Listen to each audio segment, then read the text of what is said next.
My name is Lisa. I'm 23 years old. But this story starts long before I found my voice. It starts when I was just 8, and someone stole it. I was the quiet kid. The one who never caused trouble, who smiled politely. I loved dancing in secret and drawing butterflies. I thought the world was a safe place, until it wasn't. There was someone close to my family, a trusted adult. He always smiled, he brought me gifts, and he made me feel seen. At first, it felt special. But slowly, his presence started to make me feel small and scared. His touches lingered, his stares stayed too long. His words were too close to my ear. And suddenly, I didn't feel safe anymore. I didn't have the words for what he was doing. I didn't know what harassment meant. But I knew how it made me feel, sick, frozen, confused. I remember trying to tell my mom once, but the words wouldn't come out. I was scared. What if she didn't believe me? What if I was the problem? So I stayed quiet, and that silence? It became my prison. Every time he visited, I felt my heart drop. I tried to hide behind curtains, disappear into corners. But he always found me, and every time, it felt like a part of me disappeared. Not physically, but inside. I was just a little girl.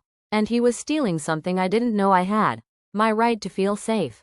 My right to say no. My voice. Years passed. The touches stopped eventually. But the damage, that stayed. By the time I was a teenager, I didn't trust anyone. I avoided eye contact. I hated my reflection. I flinched at hugs. I felt broken, dirty, and wrong, even though I never did anything wrong. I buried it all deep inside. Smiled on the outside, but inside, I was screaming. Crying without knowing why. Panicking without a reason I could explain. For a long time, I pretended it never happened. But trauma doesn't forget, it waits. And it finds its way out, no matter how far down you hide it.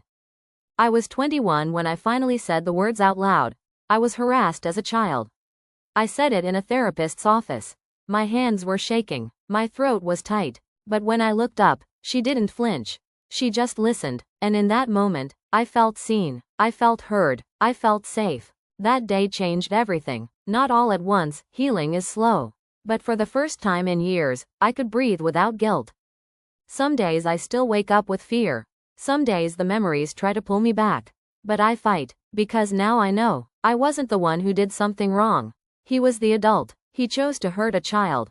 And that choice? That's on him, not me. Today, I speak not just for me, but for the little girl I used to be. And for every other child out there who was made to feel ashamed for something they never asked for. You are not dirty. You are not weak. You are not alone. And you, just like me, deserve to heal. I carried this story in silence for 15 years.